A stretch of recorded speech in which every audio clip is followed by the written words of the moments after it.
Hey, it's Andrew Downs. I'm proud to support Three Beards Media, and I would love to work with you. If you need merchandise for your company, organization, band, softball team, whatever, I can help. From name brand apparel to promotional items, large orders or small, online stores, and more, I can help your brand stand out. AKC Marketing is local, based in Johnston, and we are an employee-owned business, so our costs are low and our turnaround times are fast. But most importantly, we give you personal service to make sure you get exactly what you're looking for. Email me at andrew@akcmarketing.com or find me on social media, and let's make some cool stuff together. Now sit back and enjoy this Three Beards Media podcast. Would you like to sample some of my nuts?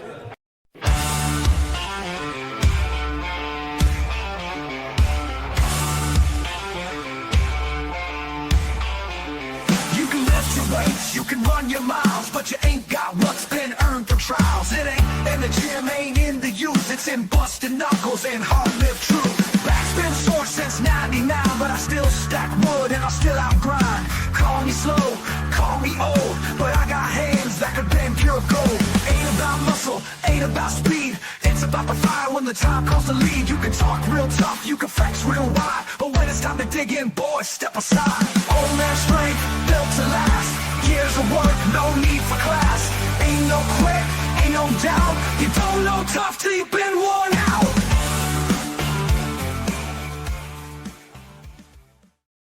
Hey, welcome to another episode of Old Man Strength, brought to you by our primary sponsor, Revelton Distilling Company, Greenberry Realty, and Kyle Lehman at Wintrust Mortgage, all broadcast from the Andrew Downs AKC Marketing Studio. I am your host, Chris Shipley, joined as always by Aaron Wall. I'm fresh from Vegas. Aaron was in Atlanta, so we've been kind of incognito here on the show. But Aaron, welcome back. Well, hi. It seems like it has been a minute. It has been close to a month. Yeah, and I am worn out, but mostly from how long that intro is. Shut up, dude. It's so good. Okay, that's pretty funny. All right, so I got to ask you a question. Okay. So you've been to Vegas before. Yep, many times. You ever played 3-card poker in the casino before? Yes. So I started it off on blackjack. Mm-hmm. I'm walking through the Golden Nugget. I won some money at blackjack. Like, I'm not gonna lie, I won. All the other games, I've played cards my entire life, so it's not like I don't know the concept of poker. But sure, like these casino games, sometimes are a little different or whatever. And so I'm walking through the Golden Nugget, and there's nobody at this 3-card poker game. And the dealer goes, "You want to learn how to play?" Or you want to play? And I said, I'm not sure I know how. She's like, "I'll teach you." Dude, that's a fun fucking game. I won some serious money at that game.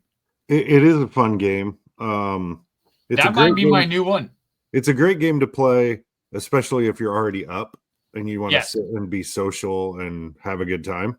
Yeah. Because you can lose money quite quickly at that game, given the way you have to bet. Right. But if you've got 2 or 3 people that are just there to have a good time, it can be fun. When I play that game, I play every hand. Yeah. Statistically, the dealer only qualifies like 38% of the time or 32% of the time. I can't remember. Right. So I just play every hand and I never look at it. And then I just hold it up and show it to the dealer when it's time, and they tell me whether I won or not. I had the absolute best time Wednesday night sitting at the blackjack table with 3 guys that I had never met in my life before. And we sat there for probably 3 hours just shooting the shit and just laughing and having fun with the dealer. And it was a blast. I think I walked back to my room. I made like $120 that night, but it was so much fun. Well, the nice part is you won money, obviously. Yeah. But if you sat there for 3 hours and you lost $120, but you had a really good time, that's the whole point of gambling, right? Or should be, right? Yes. It's entertainment. Right. Yeah. So yeah, I enjoyed it. As a matter of fact, I've won $1,000 in the last 2 weeks. Nice. Nice. So, and I don't go very often. I just happen to be driving by the casino that's north of me here because of work. So I stopped in, and hopefully my boss isn't listening, but I stopped in to kill my own for a couple of days and, happened to get lucky. So. I give plenty of money to We Will donations there, Chris. I'm not giving my winnings from the casino. So besides, my wife already confiscated it. So yeah, that's usually what happens. It's going to vacation fund for next week. So I just had to spend $1,000 on a Letterman's jacket. Oh my God. Is that how much they are now? Oh, Jesus, buddy. They're so That's expensive. crazy. And it's not so much the jacket itself, it's the custom embroidery. Right. Oh, yeah. The patches and so my freshman daughter's Letterman's jacket has we just ordered it $1,000. Oh, dude. And she'll never wear it. She better. She's going to get punched right in the face. She'll never wear it. Actually, she's paying for half of it. Oh, well, that's not bad then. Yeah, well, she wasn't. She didn't want to. She kind of said she would, and then tried to back out. I'm like, nah. That sounds bro. That sounds like a teenage daughter. Yeah. Well, we're gonna have we'll have lots of stories because Caitlin's moving back in next month. So I'll be right back in the same boat. Ugh. So yeah. Yay for me. She's got a job. So she could save money. So save money. I know, right? All right. We're gonna get our guest on here. Super excited to bring on. I'm not sure why we haven't had Connor on before. This seems like a miss on our part. I don't know. It's probably because I'm terrible at booking guests. That's why. You are. You suck at that, by the way. I'm just saying. But also, I bought this hat in your honor since I can't go to Ireland. That's nice. So bought it at the thrift store for $6 with my winnings. Thank you very much. So, anyways, we're super excited to bring. I don't even know how to introduce him now. He's on his own endeavor on Always Race Day, formerly of Cyclone Fanatic, troll of non-Cyclone sports fans. What else? What else can I introduce you as, Connor? Yeah, you hit it on the head. I like to screw with people a little bit. I got just a tiny bit. I try to. It's partially I like to make people laugh, and partially I like to stir the pot when I can. And I grew up with a grandpa, and he passed away when I was in high school, like 10 years ago. That sounds weird to say. I'm old. But I've never had the hatred for the Hawkeyes that most Iowa State people have. So yeah, it's always fun getting in there and stirring the pot a little bit, and maybe tailing the Angel Reese first shot miss betters a little bit too much this year. But well, there you go. He just said he was old. Yeah, how old are you, Connor? 10 years ago, you were still in high school. I'm 27. I got a bad Jesus knee, Christ. and I don't play hockey like I used to. I'll tell you that much. I'm only 20 years older than he is.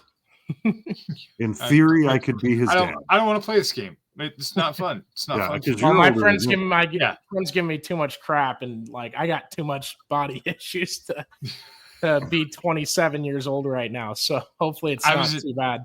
I was in Vegas. You've just never been worn out, and you're just not tough like our.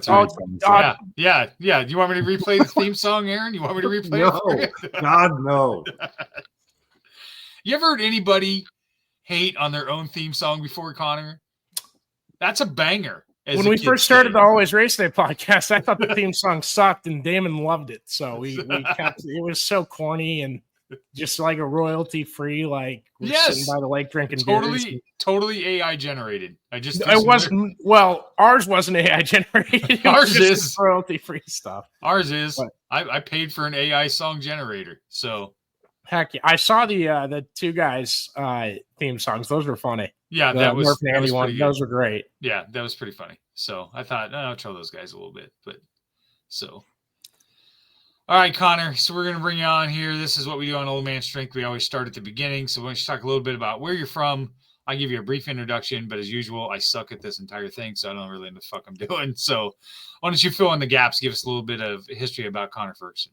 Yeah, no, you're all good. I'll try to keep it a little short, but we don't want it short. You talk all you want. That's fine. I grew up in a NASCAR household. My dad was a huge Earnhardt fan. I guess I've been told the story many times. I don't remember it too much, but the black number 3 car, I'm a big NASCAR paint scheme guy. I love looking at cool paint schemes. You know, the cooler the car looks, the cooler the sport looks, right? And I would watch Dale Earnhardt on the TV when I was a kid, and the plain black number 3 Intimidator car. Then I saw the Jeff Gordon Rainbow car, and I fell in love with it. And ironically, I turned out gay, but I don't think that was the reason. And so I was a Jeff Gordon guy, and my dad's a huge Dale Earnhardt fan. So I guess I was 3 years old, and my dad tried to kick me out of the house. And my mom had to stop him a little bit because those two were at a rivalry for a while in the later years of his career. But so I ended up watching. I thought it was boring when I was a kid, and you know, the more racing you watch, the more you kind of learn about what to look for, what to watch for. So I'd watch NASCAR with my dad. We'd go to Monster Jam, and I fell in love with monster trucks at an early age, like most kids do, and still have that passion for those guys. Even that's racing's WWE is Monster Jam, and it's like a kid friendly, like there's not actually manufactured fights and drama or anything. So it sucks sometimes, but it's still cool to see the trucks, right? And I kept looking at Sports Illustrated as my grandpa got me, and got hooked on these things called Indy cars. And I was like, that looks sweet. I want to watch those. And before you knew it, like every Saturday when I was growing up, if I wasn't going to play a sport, I was sitting there watching the Speed Channel all day on Saturday, watching all these obscure forms of racing and different things. And I was like, that's the sport I loved, you know, my whole life. So, you know, go forward and wrote for the student newspaper in high school. Actually, the newspaper teacher, she's passed away now. Her name was Mrs. Hicks. Diane Hicks, if anyone out there knows her, but she had to like recruit me to join the newspaper. I was like, people call them nerds and this. I don't know why I was like worried about that at all, because I was a massive nerd, and you just had to like talk to me for 10 minutes to figure that out. But she got me to join there, and my mom wanted me to be an engineer or an accountant, and I was like, no, I'm going to write about sports. Like that sounds way more interesting. And I get asked all the time too, and I'm trying to like tie this together and not ramble and stuff. So cut in if you want. But why I always talk about the Barnstormers as much as I do is they kind of gave me my start. Like I was going to Barnstormers games and gave me the pass and all that and helped me out. And Julie, the GM there, has always been in my corner, always there to help me right now. And her dad, John Pettit, was huge he'd give me advice. We'd sit down for an hour and talk just about stuff and guys in the league. And, you know, for the site I was writing for, it wasn't being paid at all or anything, but I was kind of the Adam Schefter of the Indoor Football League for like 2.5 years. And I was on the phone with all these guys, and John's kind of sitting there, and he wanted some info from me. But it wasn't as much as I think, you know, we worked together, but I was still kind of like really early in journalism to, you know where the line was and stuff and when to cross it, and probably should have crossed it a lot more than I did with John. But he did all right. They did it okay. I've always had a soft spot for the Barnstormers. And when Knoxville rains out, I go down there and help them out. And it's super cool. My sister's a cheerleader for them now too. So just a really great organization, everything they do. But I guess, I was writing for free for that sports blog. They were based out of Toronto, Canada.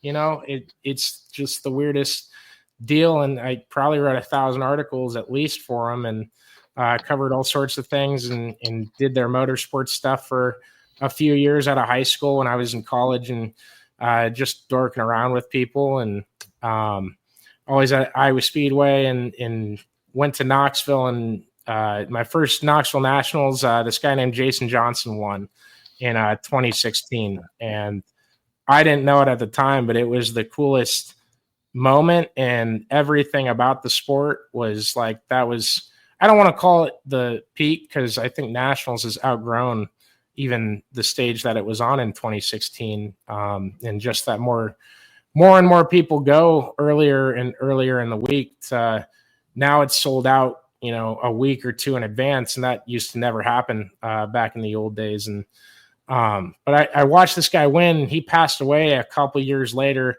and his car's still going down the road thanks to a guy named Dennis Alba being the sponsor on the side of it. And still living in, it's Jason Johnson Racing, and it's always going to be his widow is the general manager of the team now and the owner, and she does a fantastic job. And I kind of got hooked on Knoxville and started going more and more. And it's a community down there. It's a special just group of people that they all got your back. And, met some of the greatest friends I'll ever have in my life down there in the pits over the years. And I guess Always Race Day just started for me and Chris having a talk about like, it'd be cool to have a racing site and cover that.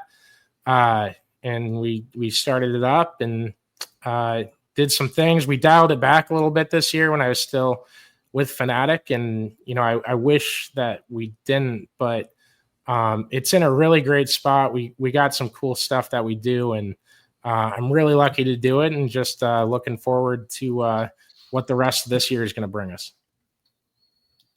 Yeah, well, Josh says he's super excited to have you on, and gives a shout out to Always Race Day. You're missing great coverage if you're not following those guys. Josh is my guy, man. I love Josh. Josh is great. He's the best. Yep. Josh is great. Josh is on the list to come on this show too. I've got a whole list because Aaron doesn't book any guests. That's correct. Insightful commentary by Aaron right there, ladies and gentlemen. That's why I've booked a couple. I'm just teasing you.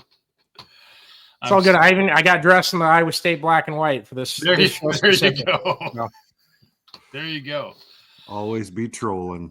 I don't. Full disclosure, I don't watch racing. It's hard for me. I think I'm at 54. I'm at where you were when you were younger. It's just a bunch of people just driving around. But I will say that my father-in-law ran a race car for a long time in Harlan. Okay. I've been to the races in Harlan before we go down there when I go back.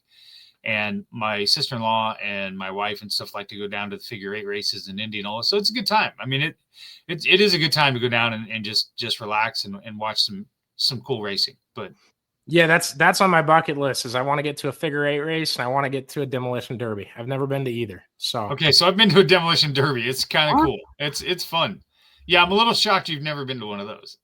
It's tough. It's just the schedule has always just been like so many days to work on weekends, especially with how sports go. That Saturday is money for a lot of these places.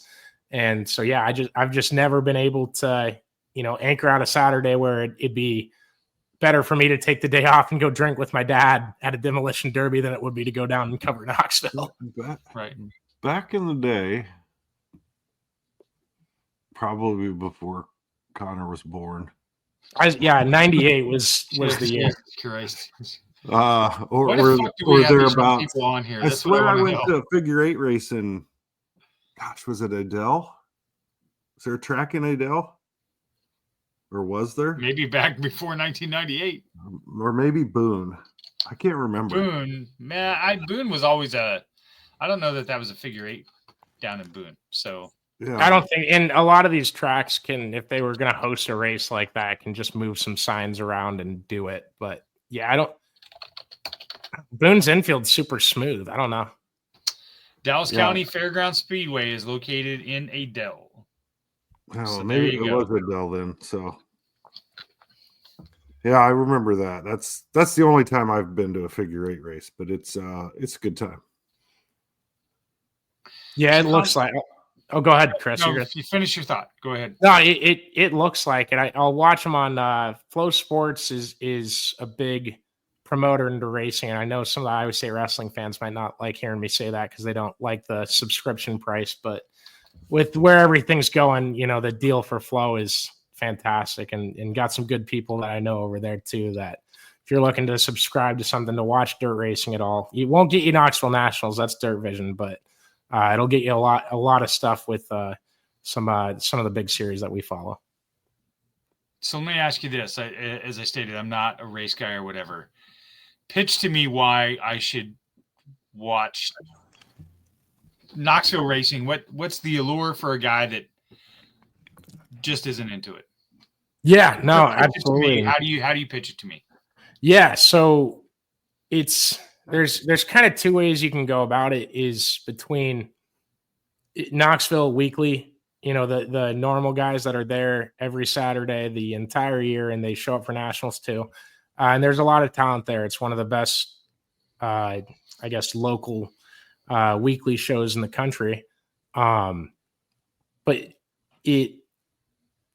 it's the same drivers on the same track, and on pavement, that means the same guy's going to win every week. Well, dirt track racing, you go into every night, anyone can win. Different drivers succeed on different racetracks, and it's just how they prep the track, depending on how much sun there is during the day, depending on how much rain there was the 6 days prior, or if there was a race the night before. It changes all the characteristics of the track, so everyone is at a different speed.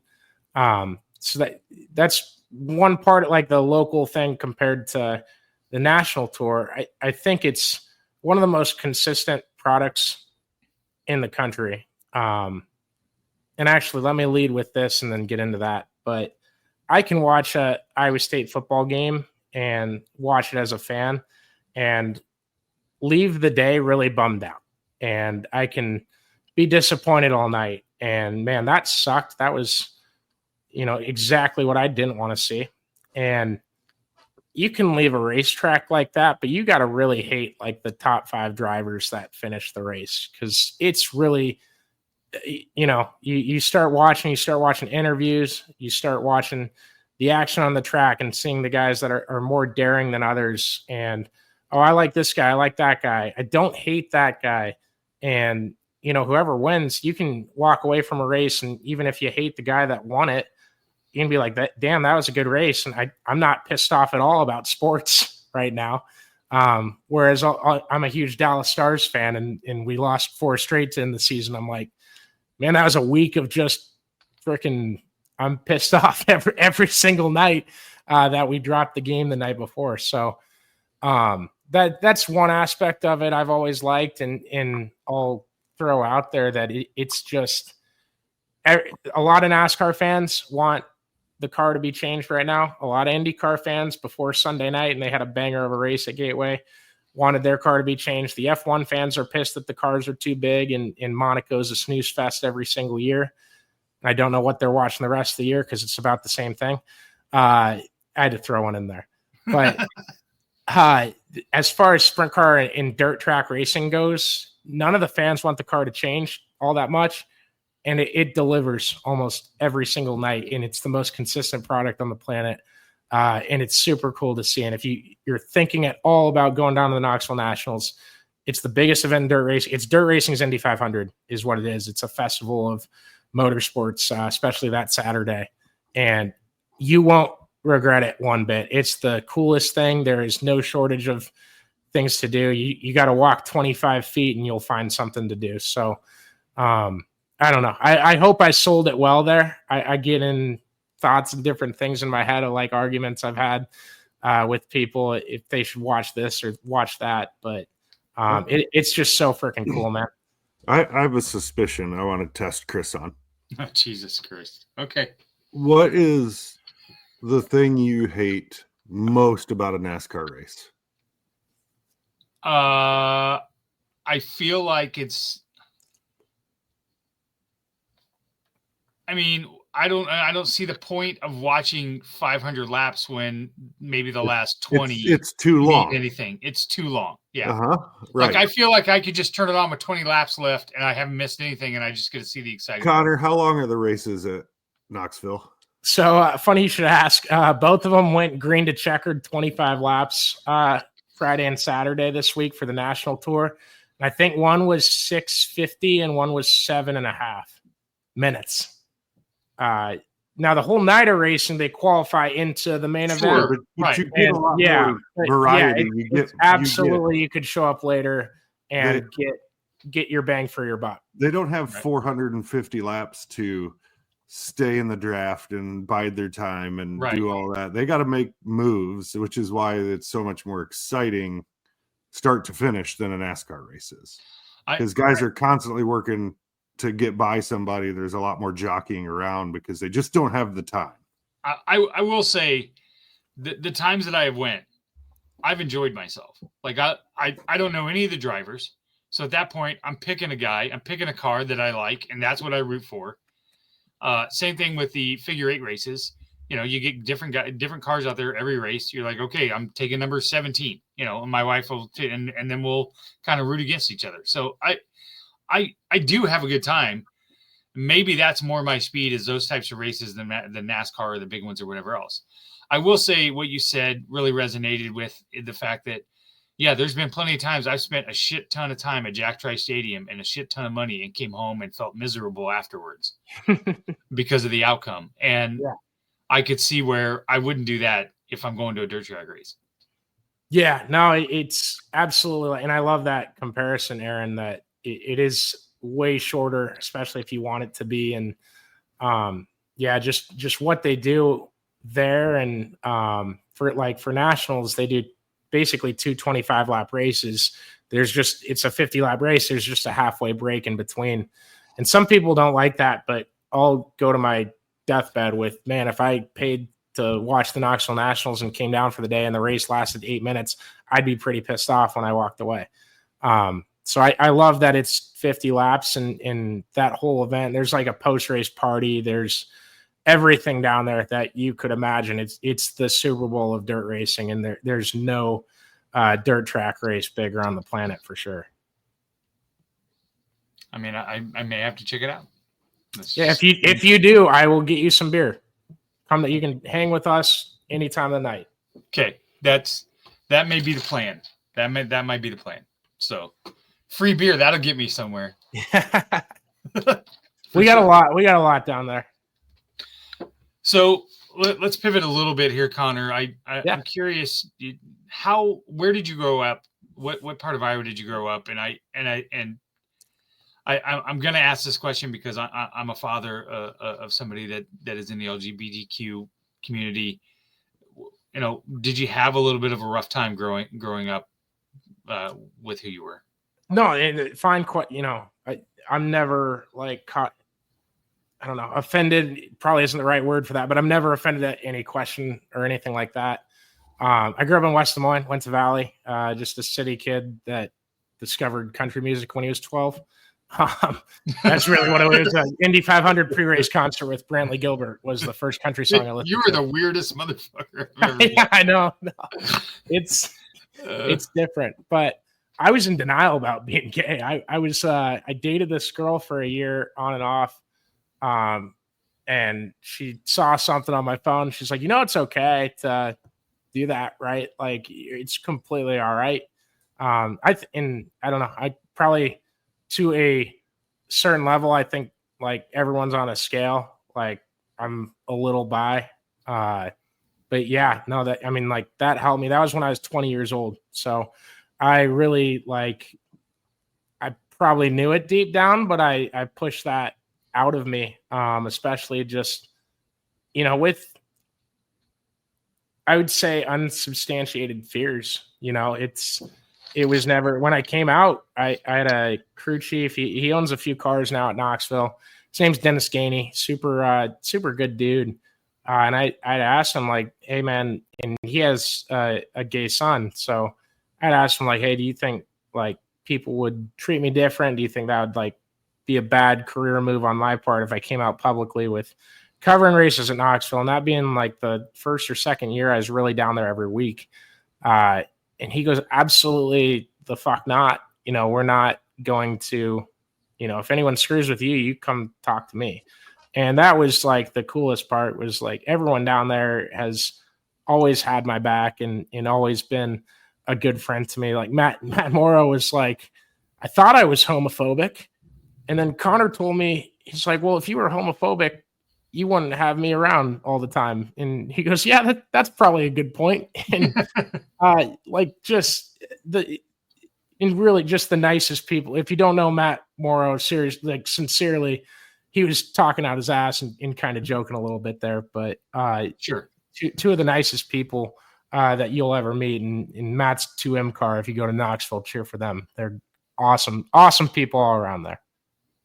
And I've never had one issue at Knoxville with anyone making fun of that, trying to come at me for it. I'm a hockey guy. I know how to run my mouth. That's something I figured out at a later age. And I'll never have an issue, but I've never had anyone have an issue to even bring that up. So. Well, I think that's great. I think that's great. And, with it being Pride Month, I did want to ask, I appreciate you being open about it. Yeah, absolutely. And that's the whole reason I came out was like, I'm a city guy that grew up listening to country music and ended up gay, but I write about dirt racing and watch sports all the time. I'm the least gay guy that's ever walked the face of the planet. I feel like. Well, there you go. We're 30 minutes in. I want to get to your new endeavor, what made the decision to do what you did, and talk about. Chris Schubert asked a question about Cyclone Fanatic. We'd be remiss if we didn't talk about it. So let's get a word from our sponsors, Revelton Distilling Company, Greenberry Realty, and then we'll come back more with Connor Ferguson from Always Race Day. Making great tasting bourbon requires the perfect combination of ingredients, conditions, and time. The longer it rests, the better it tastes. Revelton Distillery's new single barrel bourbon is made from 80% corn, sourced 100% from Iowa farmers. And unlike mass-produced bourbons, each barrel of Revelton's single barrel bourbon is unique, proofed on when it tastes best. As they like to say, it'll be ready when it's ready. And to ensure the highest standards of quality and flavor, owners Rob and Christy Taylor oversee the production and bottling. Every single barrel. Iowa born, Iowa aged, Iowa bottled. Try the new single barrel bourbon from Iowa's own Revelton Distillery. ReveltonDistillery.com.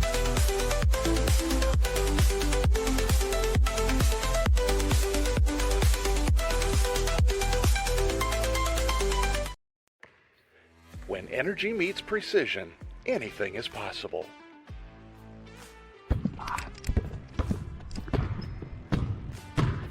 I'm Carter Hawley, the Chief Energy Officer of the Iowa State Cyclones. I'm full of energy on and off the court, but nothing gives me more energy than helping families find their dream home. And that's where Green Beret Realty comes in. They're more than just realtors. They're a team dedicated to getting things right for you and your family, just like we get it right on the court. No basket. That was on the floor before the shot. Out of bounds. Come on! Can you believe that? You can't take that away from me. That call was absolutely terrible. Are you guys cautiously trying to be this bad? I mean, does your mom not love you? Have you seen how old my partner is? My back hurts already from carrying him all night. And I've heard enough out of you. So you're gone. Fine. Jim, are you blind? Basket's good. We've got a three-pointer. Sometimes it takes a team to get the call right. And when you're buying a home, you want a team that makes all the right calls. That is Green Beret Realty. And here's the best part. When you buy or sell a home through Dan at Green Beret Realty and mention this ad, he'll make a donation to the We Will Collective, helping student athletes like me thrive on and off the court.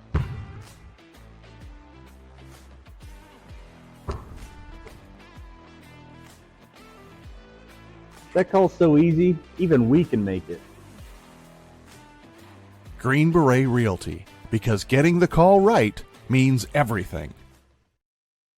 All right, and we're back, and I just want to make sure that we shout out to Revelton Distilling Company starting June 23rd. They can ship to 42 different states in the here in the country.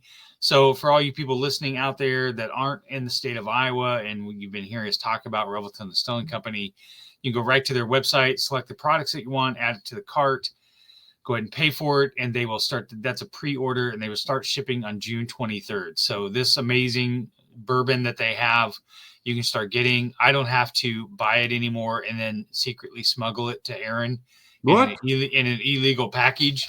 He can just order his own. It's going to be great. I don't know what you're talking about. It's fine. It's a misdemeanor. I'm fine. So, and then of course Greenberry Realty, Dan, Chris, you asked about the We Will Collective.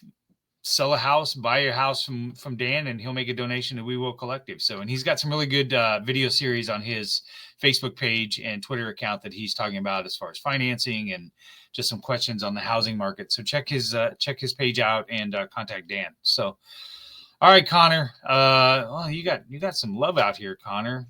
Yeah, I love JT. He's always been. We used to play hockey together. I'm not sitting on a door, JT, because the Dallas Stars didn't win a playoff game tonight. JT, I'm on silent, so go off, Connor. And apparently he loves you as much as I think Casey Kane sucks. I'm not sure what that means. Also, I don't know who Casey Kane is. Casey's a buddy of mine. Probably the coolest name drop I can do is I'm buddies with Casey Kane, and JT thinks he sucks. Well, you can find more. There's a lot worse drivers out there than Casey Kane. There you go. You can find more of JT's gems. He produces Chair Shots and Chokeholds Thursday nights with Jake Moores and Joe Knapp. So they actually have a show scheduled this Thursday. So be sure to check out that show if you're into professional wrestling. All right, Connor, let's talk about it. We talked a little bit before the show. Full impression. You made a tweet the other day that you were going full time with Always Race Day. So that's a super exciting thing. So let's break down there what your decision was and where that came from. Yeah, no, it wasn't my decision. I love Cyclone Fanatic, and I love Chris Williams and always will. And just he gave me a chance when I was a young kid. It's probably a bad look on me. I was 45 minutes late to the first interview I had with Chris because I wrote the wrong time down. Not even like being in a different time zone earlier in the week or something. But I wrote the time down, got it wrong. And I met him and Jared Stansberry at a coffee shop and talked, and he gave me a chance and did some work for them for free for a few years. And Chris helped me out and got me some stuff, and always got Christmas bonuses and stuff like that. And it was great. You know, I've always loved the Cyclones, grew up cheering for them, and, got to work and meet some of my idols over the years as well. So it was a great run, great time. Just, being there and seeing everybody, being in the press box and watching games from the perspective I got to watch them from is a lot of fun. And, I'm sad it's ending, but I'm really excited with the racing site and having this as, it's a passion project I can focus on now and take the time to make it what it's supposed to be and not have it be a side project that I got to go over here and do this now type of deal. So I can't speak on what Jake is doing, but I wish him the best of luck. He's awesome. Jake's always been a fantastic dude, always been in my corner as well. So I'm excited to see what they turn that into. And I'll probably come down to the tailgate losts and hang out with some people during the games. So that'll be a damn fun time, I'm sure. Yeah. So no coverage. So what's going to be a typical Saturday now for Connor during football season? You'd be surprised. You'd be surprised how late some of these dirt track series go. I'm telling you. The Cyhawk game's always World 100 Saturday. That's late models Super Bowl racing basically. So it stretches into November. I'm probably, at least not this year, gonna drive down North Carolina the first week in November for World Finals for the big sprint car series out there. But I'll come down for sure for a few football games and tell her. I might have to send like a bat signal tweet out like, hey, I actually will be at this game. It just depends. I'm not going to pay $150 for a ticket, but if I find a ticket and I decide to go down there and drink all day and watch a game, I will let the people know. That's for sure. Well, my buddy's always got extra tickets in our section. We have 17 that we buy every year, and somehow we always have like 4 or 5 extra. And then You come party at the ambulance and take a couple shots. We'll get you. Yeah, I'll come down. It's so I've always like I would go down and cover the game, and people were like, "Stop by this tailgate, stop by our tailgate," and so I'd have 3 or 4 throughout the day. I'm trying to stop by and eat a piece of food just because I was invited there. So at the very least, I will come down for quite a few and as much as I can. I have a bachelor party on the Ireland game day, so I'm excited. I can just drink and watch that. Honestly, that's a positive at the very least there. You bet. And thank you for the invite. That means the world to me. Appreciate it. Yeah, no problem. So talk to me about Always Race Day. Where are you going to take it? What is it now, and what are your plans in the future? Yeah, so we're going to be the heartbeat and the pulse of sprint car racing and late model racing. It's the two big series. Shouldn't say big series. It's the two big vehicles and disciplines of dirt track racing. Every dirt track, they have like street stocks, or that you might call them stock cars, and they're kind of like old, or they might have Crown Vics, like the old police cars. They have modifieds, they have stuff like that, and it's different from covering just weekly dirt track racing, because there's a ton of dirt tracks that still have that and still thrive on that system and that format. And what it's shifted to in recent times, I should say, is, tracks that even if they run that stuff, and that's great that they do it, but it's not attracting the casual fan. Like, you're not going to go to Harlan every Saturday because you went there once and had a fun time. You're not going to sit there, and streaming companies have taken over dirt racing a little bit, but you're not going to sit there and dial it up if it costs $130 a year just to watch your local guys run weekly on the same track every week, as I said earlier. So the model I've seen take off is these national tours are going around and gaining popularity, and the streaming has helped that tremendously. But these tracks will bring them in for 2 or 3 weekends a year, much like Iowa Speedway has started to do, and just have those 2 or 3, maybe 4 big events throughout the season. And we're gonna be there every week for the national tour stuff. So there's always been 2 late model national tours, the World of Outlaws and the Lucas Oil Dirt Late Model Series. And then on the sprint car side, it's interesting. This guy named Brad Sweet, he's sponsored by Napa, and he's married to, I'm going to say this wrong, I think. Kyle Larson's sister is married to Brad Sweet. And so they went in, and Brad won 5 World of Outlaws championships in a row. And that's a season-long points championship, much like NASCAR used to do. Very decorated, very successful sprint car driver. And him, Kyle Larson, and Flow Racing, or Flow Sports, went in and started their own national series. So it's kind of like a Live PGA split, per se. And it's made it super interesting with how the whole landscape of everything is. And there's more national teams now. There's more teams that run these long season-long schedules that run everywhere and run every weekend is a race weekend. So, we're going to be there at the heartbeat and pulse of all of it. And anything that Iowa Speedway puts on, we'll be there too. So just make sure we cover Iowa as diligently as we can, and the dirt track community and all that, and take off what we can take off with. Hey, Chris, do you know who Kyle Larson is? No, I don't. So, Chris, for my money, and people are going to say I'm a biased dirt racing fan or whatever, Kyle Larson's the best driver in the world. It's not even close. The name sounds familiar. I assumed he was a driver since Aaron was asking, but I do not know him. You could put a lineup of people, and I wouldn't be able to pick Kyle Larson out of a lineup. Yeah, we did. As a matter of fact, probably Jeff Gordon and Dale Earnhardt are the only ones that I could. So Jeff. I've gotten a chance to talk with him over the years too.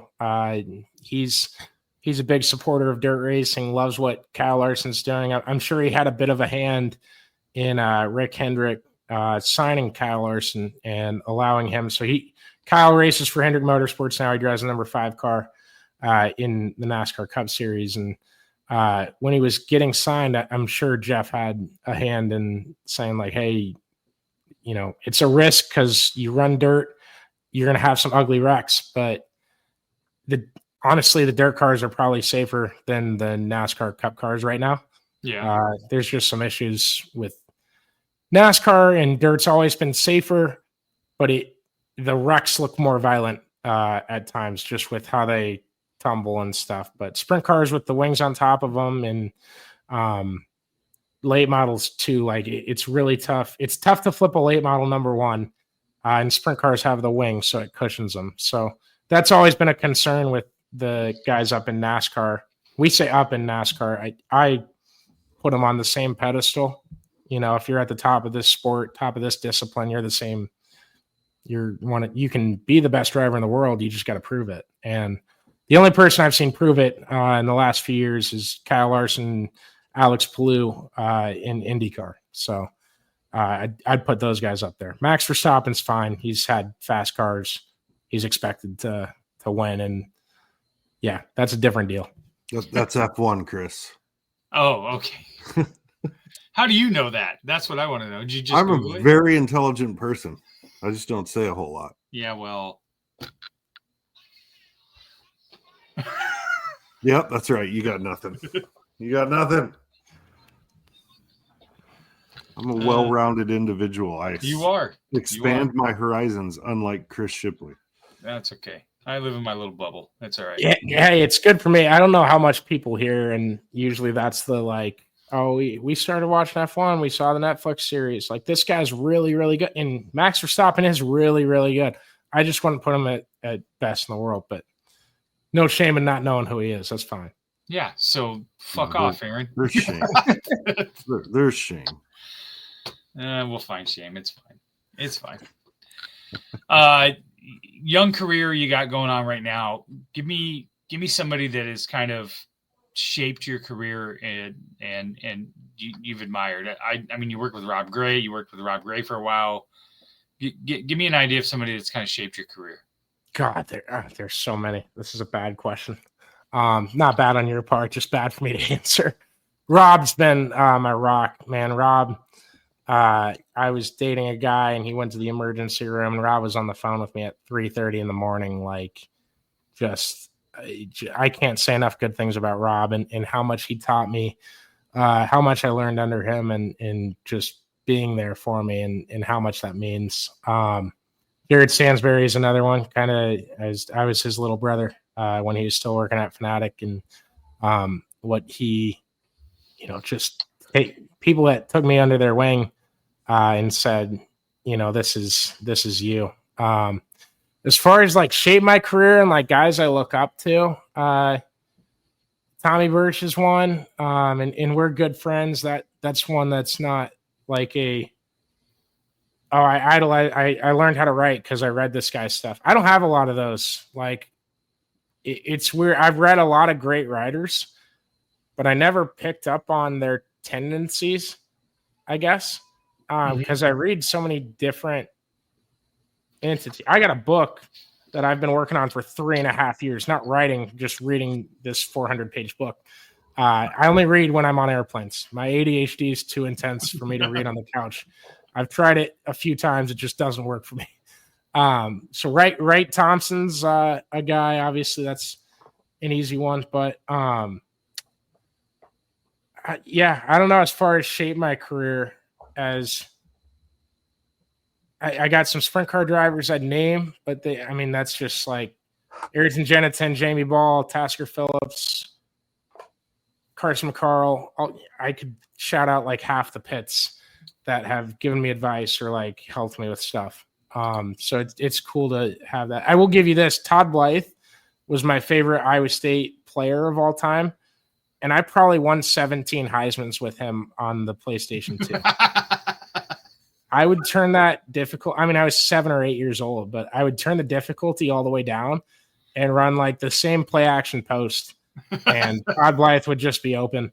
And I think they had FCS teams on. I remember beating you and I like 70-0 after they beat Drake because I was pissed off. After they beat Drake. Yeah, no, it was like that week. I was like, wow, 48-7. That sucked. Right. Yeah, I went home pissed off from the Drake football game, which never happened when I was a kid. I just started playing college football ESP, and I can't put it off of anything higher. I have to keep it on the lower level. I put it on varsity, and the new game. Yeah, it's so easy. It's so easy on the lower level, but you move up one level, and I'm getting fucking creamed. Like there's no in between there whatsoever. Yeah. I mean, it was so easy that Caleb Bacon won the Heisman Trophy for me. So yeah, I can't stand video games today. I think they have less features, and I think every difficulty switch has been turned to how can we just make this harder for the person sitting over there, and not turn to like how can we make the computer play better. Like you can't blow a team out in that game. You can lead by 17, but you're going to fumble on the next possession, especially early on. They turned it down a little bit, but yeah, I can't stand like that aspect of it. I have big expectations for the new game that's coming out. I hope it's great. Well, I don't. All I know is I'm a little frustrated because it's no fun for me to beat people 56-3. Like that's no fun. But also I don't. For you. Also, I don't want to throw 3 interceptions in the first half either, which is what normally happens. Yeah, Google some sliders, or Google like the struggling with college football. This one's too easy. That one's too hard. And hopefully there's a Reddit thread. But the sliders, if you turn them up like by 10 across the board on whatever difficulty you're playing on, should be at least like a different degree of switching it. Because I hate that there's only 4 too. Like you'd think like we could turn it up from like 0 to 10 or something like that. But yeah, if you do that and you just keep it consistent across the board, you don't even have to. Those are at. It's just under settings somewhere. You'll figure it out. Next time you get in there, just remember that. I'm fairly tech savvy. I feel like I should be able to figure it out. Are you? Yes, I am actually. I'm the tech liaison at my job, so I'm not so sure what that tells you about my job. Consider our intro song you being tech savvy.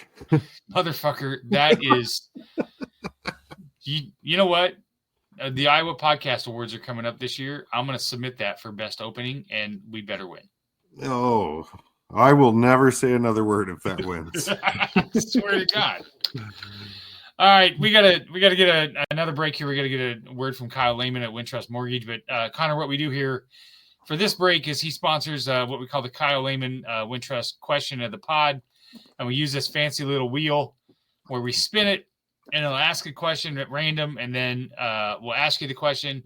You have time to think about the answer over the break, and then when we come back, you give your answer. All right? Awesome. All right, so let's see what this question is. Courtesy of Kyle Lehman at Wintrust Mortgage. And the question is Chris tech savvy? Shut the fuck up. All right. If you had to live inside the world of the last TV show or movie that you watched, where would you be and how would you survive? So let's get a word from Kyle Lehman, and then we will come back with the answer to Connor's question. Whether you're buying, selling, or refinancing your home, or if it's simply time to renovate the one you're already living in, you need an experienced mortgage professional to help you analyze your financing options and to make sure the closing goes smoothly. And that's exactly what you get when you call Kyle Lehman at Wintrust Mortgage. Kyle's experience and expertise, coupled with Wintrust's rates and programs, ensures you'll get the mortgage that's right for you. You may even qualify for down payment assistance. Before you reach out to a realtor, call Kyle and get pre-qualified, empowering you to start shopping for the home of your dreams. Call Kyle at 515-473-0546. Kyle Lehman Wintrust Mortgage, 515-473-0546. All right, and we're back. Okay, Connor, we'll recap the question here. If you had to live inside the world of the last TV show or movie you watched, where would you be and how would you survive? All right, so the last TV show I watched was Tires it's Shane Gillis's Netflix stuff. I knew it was going to be. I think it's funny. I'd probably be selling tires. That'd be how I survived. The last movie was Speed Racer, which I know movie buffs or movie critics hate it.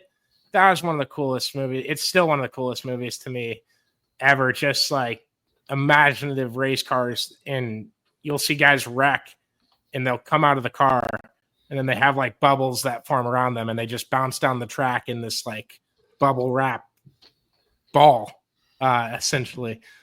So yeah, I'd probably be a race car driver in that and crash and wreck and probably should have died, but had whatever safety features they had in that imaginative movie. But yeah, I love that film.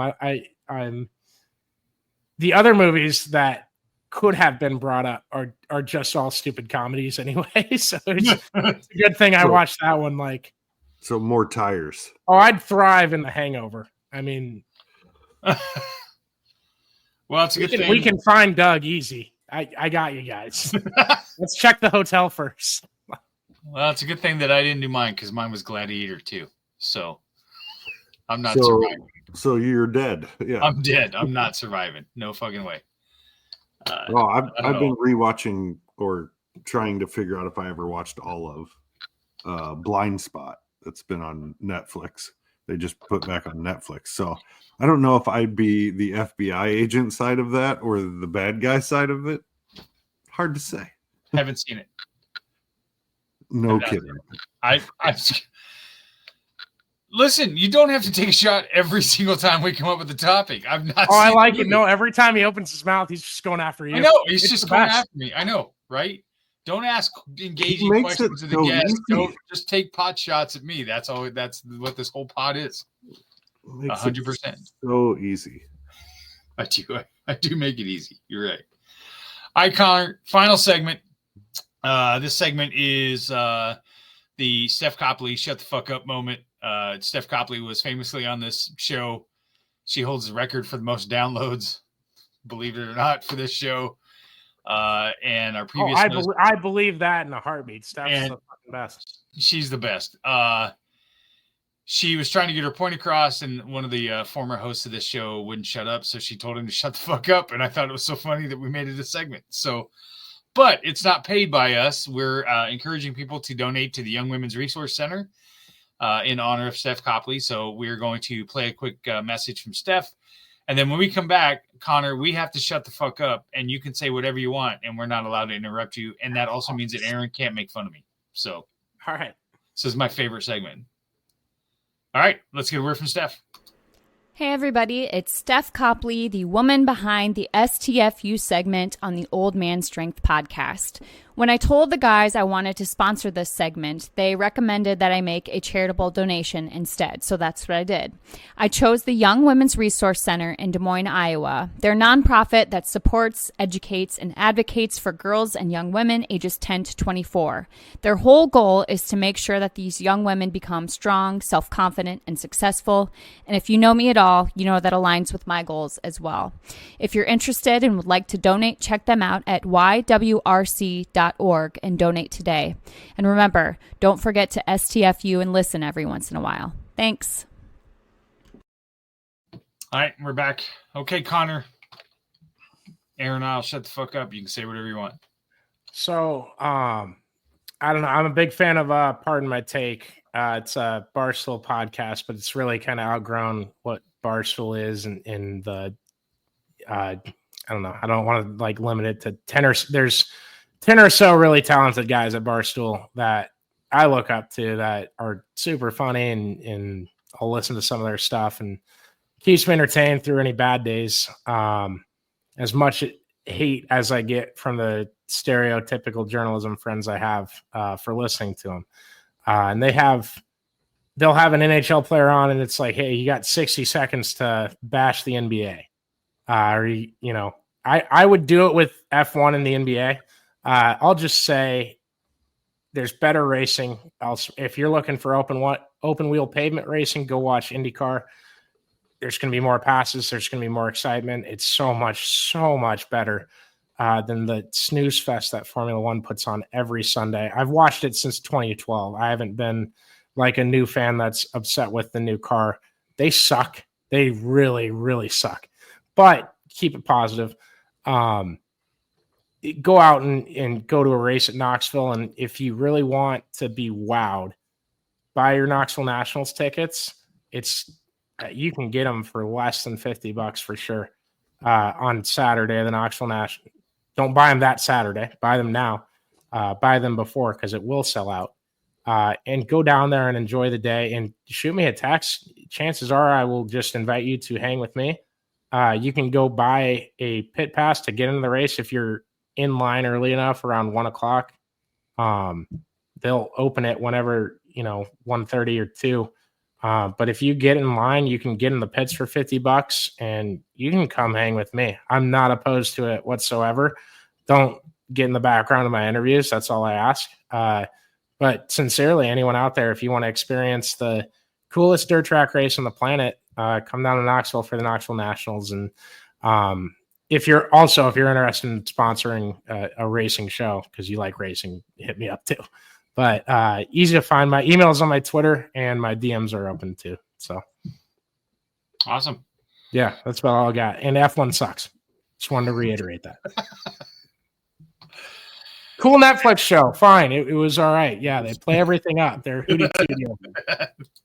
We're Mississippi State, and they got Ole Miss over in Formula One land. So, all right, we got to get out of here. Aaron, you got anything to close the show out with? No, I think I've made enough fun of you for the day. Okay, well, JT apparently will send you a picture of a flight later just for you. Yeah. So keep an eye on the rest of the Three Beards Media Network this week. We have Billy and Willie's Workshop tomorrow night. If you have not watched that show or listened to that show, you are seriously missing out. Those two are hysterical. It is an absolute cry fest. I never know what Bill's going to say. Never. Like at one point, never mind. It goes off the fucking rails every week and it's great. And when Willie's the sane one, that should tell you how fucking crazy that show is. So Side of the Storm with Marcus Pfizer, Brent Curvey, Dave Larson is Wednesday night. I got to watch an NBA game with Marcus the other night. That's bucket list shit, by the way. To sit there and listen to an NBA player talk about the NBA playoffs was amazing. Also, that motherfucker is rooting for the Thunder and not rooting for Halliburton, just so we're aware, just so everybody's clear. They got to retire his number, and then he'll root for Tyrese. He cheered Halliburton turning the ball over. He cheered Halliburton turning the ball over, and I just about lost my mind on him in the sports book. It was sad. So, also special thank you to Ken Miller at KXNO. He hooked me up with amazing seats at the Circus Sportsbook with his son Kale. So that was really nice of him. And then, of course, Thursday night is Chair Shots and Chokeholds. So a lot of content on the Three Beards Media Network.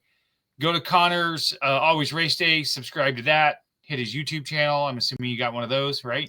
Yeah, no, YouTube's are a big deal. Subscribe to the YouTube, please. And then, yeah, I'll make the pin tweet. I'll make sure it's that post that I had, and we'll put our Patreon below. And perfect. We're working on that. But yeah, please subscribe. Do whatever you can. Follow us, and hit me up if you guys have a racing question. If you want to watch a race and you don't know what's going on, send me a DM on Twitter. I will do it as the race is going. I will text you back and answer whatever dumb question you got. So there you go, Aaron. You can ask all your dumb questions. Yeah, me. All right, everybody. This is another episode of Old Man Strength. Stick around where we play the extended version of our music the show just for air. And with that, we are out of here.